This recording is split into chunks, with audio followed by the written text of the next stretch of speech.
Hey, what's up, Facebook? What's up, fellas? Welcome to the Sunday sermon with Mike, your mentor. Appreciate you guys being here tonight.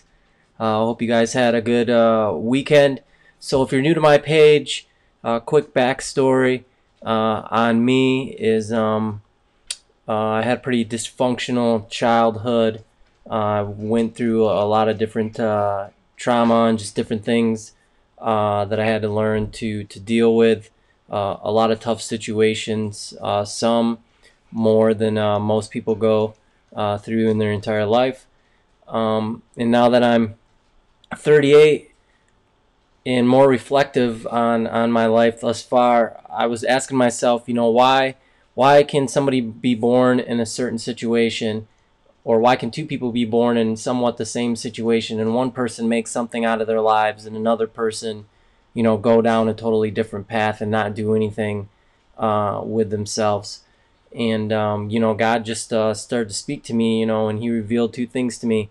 One, His grace. If it wasn't for Him, I wouldn't be here today with what I have in terms of my riches, meaning my family and my health, and all these other things, the opportunities that I have without Him.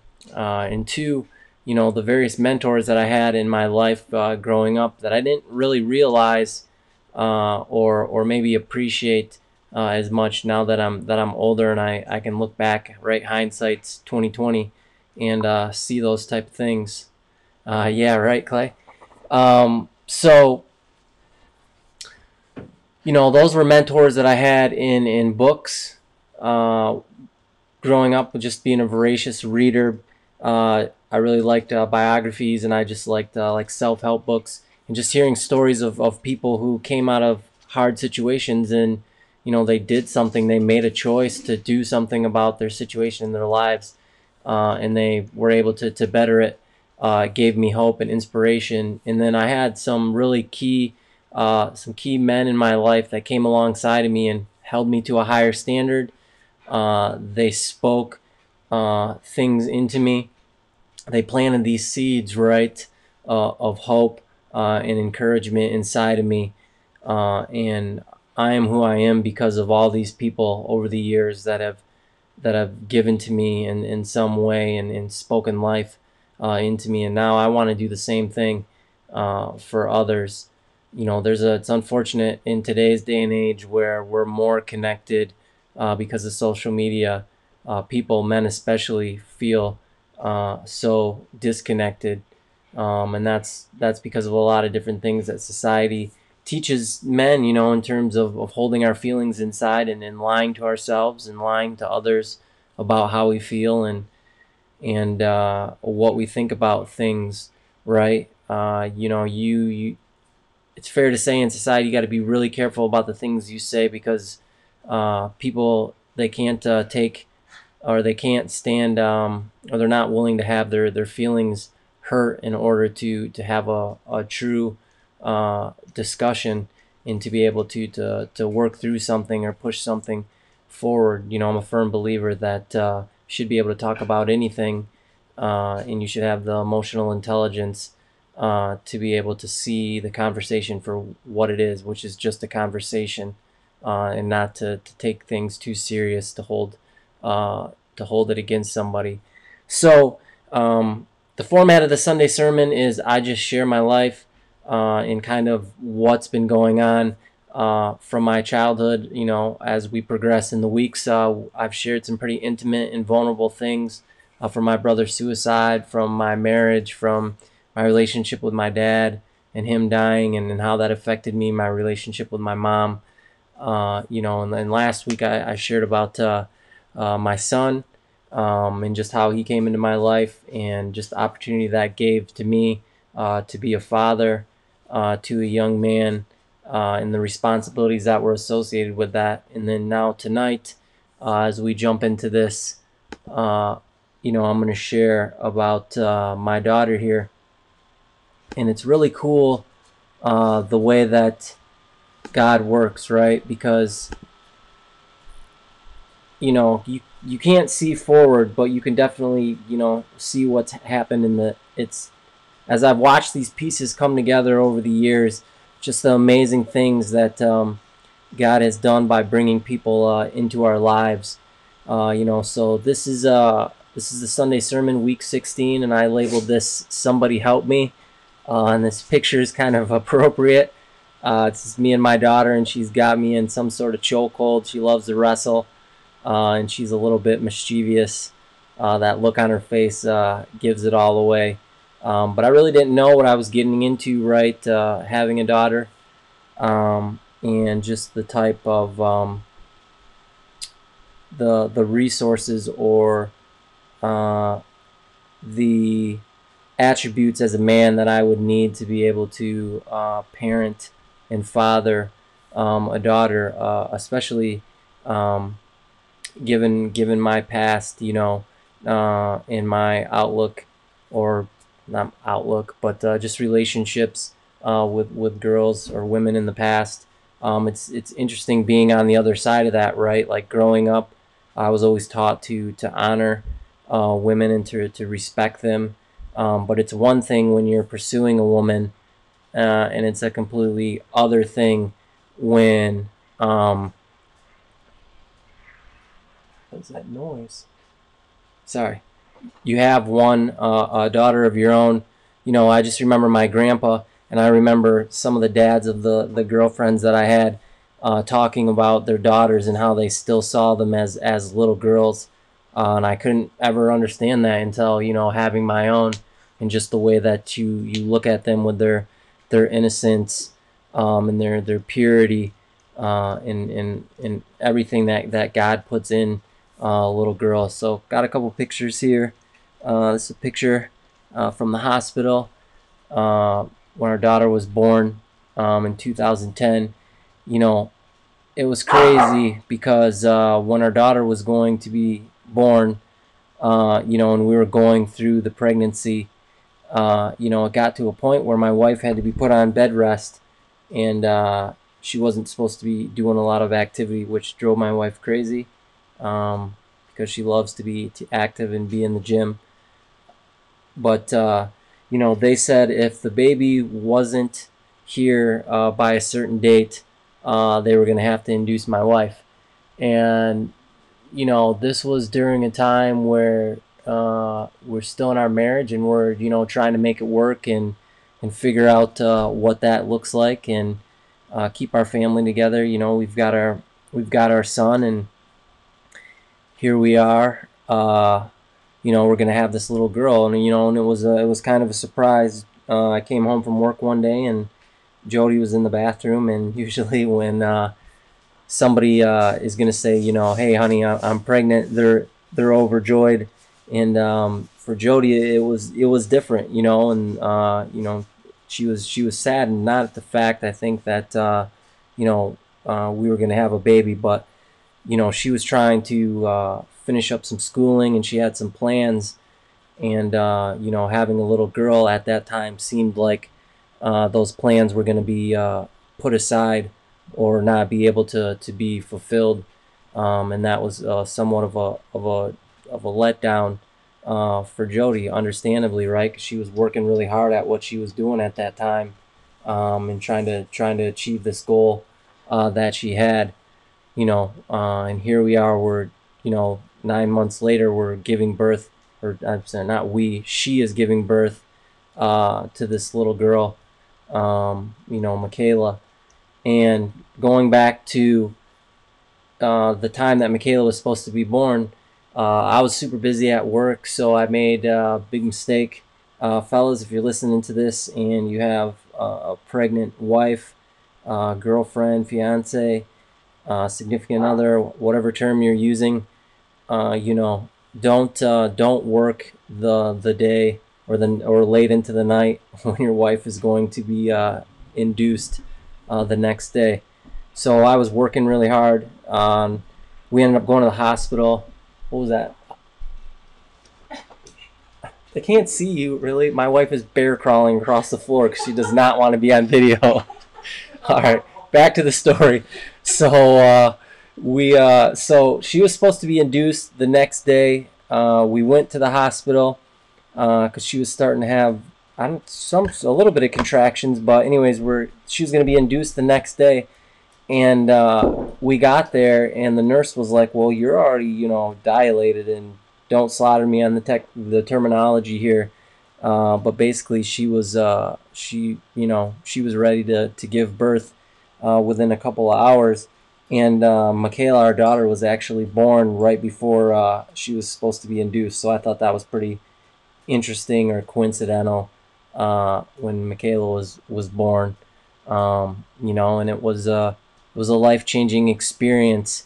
Uh, I'll share this super embarrassing story about myself, but you have one idea of how a baby's born until you're actually there and you see everything that entails. It's quite an eye opener, right? And in high school, in parenting class, we had to watch this video of the birthing process, and I fell asleep. And big surprise there, since I'm half narcoleptic. But I was in class and I was sleeping, and I remember opening my eyes and seeing this like black thing, and I didn't know like what was going on because I was like in this dream state, and I woke up and it was actually the baby's head crowning, and I didn't know what it was, and I just screamed at the top of my lungs because I was scared and I was half asleep, and everyone laughed and teased me and stuff. So that was the only experience I had previous to that of a baby being born. But it's you can't really describe it, right? Like, in today's day and age with science and stuff, right? They can create cells and embryos and do all this stuff to edit genes and all that, but they can't give life, right? Because life only comes from God, and to actually see that process take place with your own eyes it's beautiful, right? It's a beautiful thing. So here's another picture of Michaela when she was little, helping her stand up. I think I was trying to teach her how to walk, right? Which is as a dad, you get excited, you want your kids to walk, but here's a tip for you up and coming dads: like let nature take its own course, because once Michaela learned how to crawl and then walk, like your kids aren't gonna stop. I mean, there ain't no sitting down and just watching them play. You're gonna be chasing them repeatedly all over the house, everywhere. So if you want some more relaxation and you want to just enjoy them being cute little babies, do not try to push them into crawling or walking. So there's dad tip. There's another picture of Michaela, and in true fashion, she was indoctrinated at a young age to love pugs and dogs, just like her mom. And who knows what she's got in her mouth there. But yeah, she was a cute little stinker. And another lesson I learned from having this little girl was, so she was crawling, learning to crawl on the floor, and I was downstairs, and I was this is when we lived in Chicago, and I was vacuuming the carpet there, or I was gonna vacuum the carpet, and she was, you can't see it, but on one side of this couch there's a TV stand where we used to watch TV, and she was over there watching TV, and I turned on the vacuum, and I mean, two things: one, I never seen somebody so scared in their life, and two, I mean, I felt horrible. It was super, super bad. I mean, when I turned on that vacuum and I didn't even think twice about it, that thing, came on, vroom, and she crawled so fast, like her life depended on it, up to the couch where my wife was sitting. And since that day, probably until she was like 6, she was deathly afraid of vacuums. She wouldn't go near them. If I turned it on, she would run out of the other room. I gotta see what these comments are here because I ain't getting in on this. But yeah, just deathly afraid of vacuums. Jody. Yeah. Rojo. She'd call the vacuum Rojo. That's right. Alright, back to this. Sorry, guys. All right, so there's that picture. Oh, and then there's another picture. Because our daughter was indoctrinated at such a young age to love dogs, and she saw the love that her mom gave to our dog. She naturally wanted to be a dog, so she would crawl in the dog's kennel,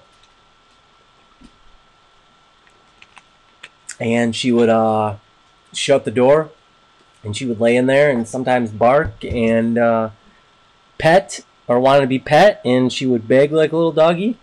It was pretty cute, but definitely funny. What's that? Yeah, and she would eat dog food, which trying to teach your kid to eat regular food, not dog food, is quite the challenge. So here's one of my favorite pictures. This was next to the building we lived in Chicago. And it's just walking my daughter right down the alley here, and she would carry this bucket with her wherever she went, along with her pug stuffed animal. She can't leave home without it, and it's just a reminder of how precious that relationship is between a father and daughter, and how serious it is. And I don't take that for granted, right? Because I realize that how I treat my daughter and how my daughter treats my wife, or how my daughter sees me treat my wife, is going to establish what she expects when she's pursuing men, and what type of men she'll pursue, and how she'll expect to be treated, and to be taken care of, and to be honored. My daughter's very strong-willed, just like her mom, which is definitely a good thing. But she's daddy's girl. Um, Not that I do everything for her, because kids need to learn how to do some things for themselves. But that guy's gonna have his work cut out for him, whoever he is, and that's the way that it should be. There should be a very high bar there. Yeah. So this is another one of my favorite pictures, and this is when Anthony was a little maybe more friendly towards his sister. Now that when they were both younger, but going down the slide here, and you can just see the look on Michaela's face of joy, getting to slide with her brother, and it's an interesting relationship to see them two develop, right? Because she just adores her brother. Uh, he's probably her hero, and everywhere we go, she's always wanting to get him a treat or buy him something to bring him back. She just loves her brother to no end, and he does a pretty good job of acknowledging her, and watching after her, and taking care of her. So we're really fortunate to have great kids, and to be blessed. And I'm praying that Michaela will stay that way through her teenage years, as other men warned me about those years. But we're not believing that. We're believing for good continued relationships, and that she'll continue to learn and grow in her giftings. And then here's a little picture here from me playing a 3-on-3, and her sitting on my lap, drinking juice. And there's a little story I want to tell you guys about Michaela. And it goes into this overarching story of redemption and forgiveness that's taken place in me and Jody's marriage here. Here's another picture of Michaela. She's got her cousin in a chokehold, because Michaela, she doesn't give regular hugs. She has to give chokeholds. And I guess that's partly my fault because of all the wrestling I do with her. But yeah, her poor cousin. And then here's a little picture here of Michaela when she wanted to be a mermaid. And I think we had just moved in to this house here. But she's learning how to pose like a little girl. Then we got little Dottie. No, that wasn't Dottie Dad. It was first day of school, maybe action there with her. Proud of her little pony backpack and outfit. And then here's another one of my favorite pictures, right? Like her and Mom at Christmas. They got their matching, well, not matching, but they got their pug sweaters on. And the look on Michaela's face says it all. You know, she's sweet, but there's a little bit of mischievousness. There's a little bit of naughty behind that smile. And then Michaela's favorite pastime, having me carry her everywhere around on my shoulders. It's 4th of July. Get back to the story here in a second. I think we're almost done with these pictures. And then this is from a visit we had in Chicago. Had to go there for some work, and we were dancing out front of this restaurant. And then a little picture from our visit to New York last summer. And then I think this is the final one right here on the subway. So back to this story now with Michaela, right? Because I believe everything happens for a reason, whether it's good or bad, and I believe that God will take those bad things and He will use them for good. So I had shared before about me and Jody's relationship and how we were trying to fix that, or make that better and figure this marriage thing out and take it day by day through all the hurt and the pain and everything that was going on. And then while we had that over here, right, we had that thing where we were having to go to court for custody of Anthony. So we've got these two storms that are brewing, right? And then we go through court and we get done with that, and that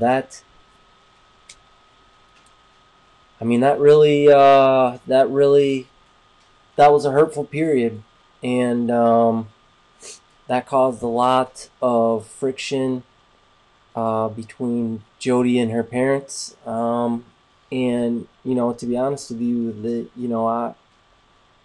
I wouldn't say I was stuck in the middle, but I would say that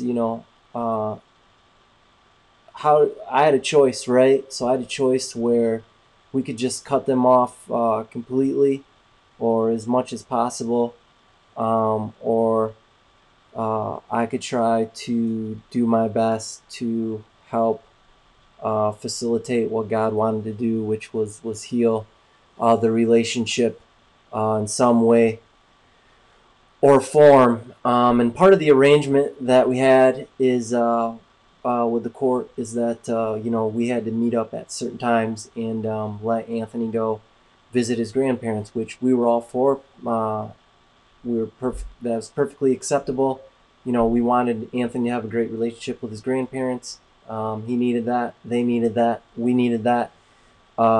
So when that started, right, like they lived in Minnesota, so we'd have to make these drives, and we would meet halfway, and we would do this exchange, where we would Anthony in his clothes and all that, and then give it to them, and then maybe a week later we'd meet back there and pick him up, and because of what had happened and the bitterness, and naturally the unforgiveness that was there, Jody didn't want, she couldn't look at her parents, she couldn't talk to them, so we talk about being a man, right, on this page, and one of the things about being a man is accepting responsibility, and the other thing is rejecting passivity, right? So here I am, like, having to do both these things, to be honest, that I wasn't even sure I wanted to do. One, I had to reject passivity because I didn't want to deal necessarily with her parents because of what had happened. I think everybody wished that situation wouldn't have happened, but here we found ourselves there, and there was nothing, okay, we got to move forward, right? And the second thing is taking the responsibility for doing that. I mean, if I wanted to be, I don't know how to say it, a dick, I could have said, okay, drive them up there, drop them off with the parents, you deal with it, but that's not what men do, right? They come alongside their wives and they help facilitate these type of things, and if they need to take the lead, then they need to take the lead. And this was one of the things that I had to take the lead on. So we would drive up there and we would meet, and I would talk to her dad, and sometimes her mom at the same time, and we would exchange. And Jody would ride along, but she wasn't ready at that time to push into that, to face those feelings that she was dealing with in that type of way, and that was okay. We sacrifice for our wives just like they sacrifice for us. So where I'm going with this story, right, is so this took place over several months of these meetings taking place, or not month, but various times over the months of these meetings taking place, and this awkwardness, right, and that would feed into our relationship, and the struggle we were dealing with, because going up there would trigger all these things in Jody about things that were said to her about this whole process of having to go to court, and then that would feed into her feelings towards me, whether it was fair or not, and it would trigger some of the things that I had done in the past. And like I said, it was these two storms just came together, right? Like the devil was trying to take our marriage out, and we'd have to have these long talks, and sometimes there'd be screaming and yelling, and it's freaking tough, man. It's freaking tough sometimes, but we kept moving, right? And my prayer during this whole time is that God would work in not only Jody's heart, but would work in her parents' heart. And here's where Michaela comes in the picture. Michaela is born, and naturally, when there is a baby born in the family, especially if it's a grandbaby, the grandparents want to meet that child. They want to be involved in that child's life. And when Michaela was born, that was the case, and I think God really used that as a catalyst to start to rebuild this relationship between Jody and her parents, right? And that's the beauty, that's the miracle in all of this. So as we continue to do what was our responsibility according to the agreement that was reached in court, we would go up there and just start off where I would take Michaela out of the car and show Grandpa and Grandma. And then as God continued to work in both of their hearts, eventually Jody would be able to get out of the car. And you know, and- okay, what happened? Remember we met, just my dad met her first. Okay, Jody's correcting me. So just her dad met Michaela first. And then remember we went to Babies R Us and I met with my mom with Michaela Okay. for the first time. Then we went to Babies R Us, and Jody was able to meet with her mom and Michaela for the first time in a safe place. And then from there, that started to snowball into more communication, um, a long period of forgiveness, but it grew into forgiveness, to where there was more interaction between us and between them. And not to say things are perfect today, but they've come miles and miles and miles in that relationship. Praise God. To where there's communication, there's talk. There's been restoration that didn't look possible when all this began, and it all started with Michaela being born. So not only did Michaela's birth help to bring me and Jody closer together, and teach us how to communicate better and to work together to raise this little girl, but it also brought Jody closer to her parents. So it's funny how God works, right? With these things, and that's tonight's Sunday sermon. I appreciate you guys hanging in here as I share these stories, with you guys about my life. If you know anybody else that should get on here with us and check the stuff out that we're talking about, right? How to be better men. I try to be completely open and honest and vulnerable with you guys, but at the same time being honoring of certain situations and what I'm released to talk about or not. So yeah, appreciate you guys. I love you guys. Hope you guys have a good night. If you're in Michigan, this weather is yeah, amen. You're welcome, Mike. This weather is crazy. You're 71 week, and now you got 6 inches of snow on the floor, just or on the floor, on the ground. But hey, that's Michigan. So I'll see you guys tomorrow for My Life Monday. As always, if anybody needs to talk, I'm here to listen. Just shoot me a DM, and I'm more than happy to make arrangements for us to talk. Because man, if you're walking around and you got some stuff, some shame, some guilt, I don't know. I ain't lived your life. I ain't walked a mile in your shoes. I ain't walked a step in your shoes. But I do know this truth.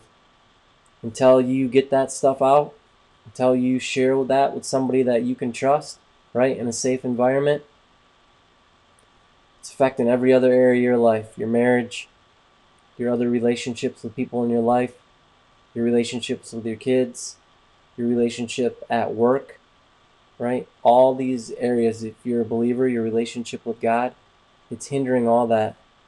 And all you do is got to bring it to the light, and then it has no power over you. I know that sounds, it's easier said than done. I've been there. I do it. I'm walking that out, or trying to, all the time. But the more that it happens, the more that I realize that it is true, and the more that I meet with other men and listen as they share these hard things, and sometimes see them cry and break and have revelation of what they need to do moving forward because of finally being able to share that, right? They're never the same. They're never the same. It's like Mario Brothers, right? This is probably a dumb analogy, but I think it serves the point. It's like that game Mario Brothers, right? You got to start out as a little tiny Mario.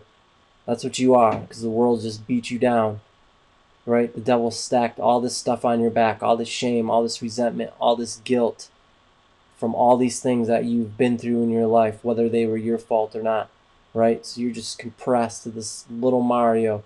You're half the man that you should be, right?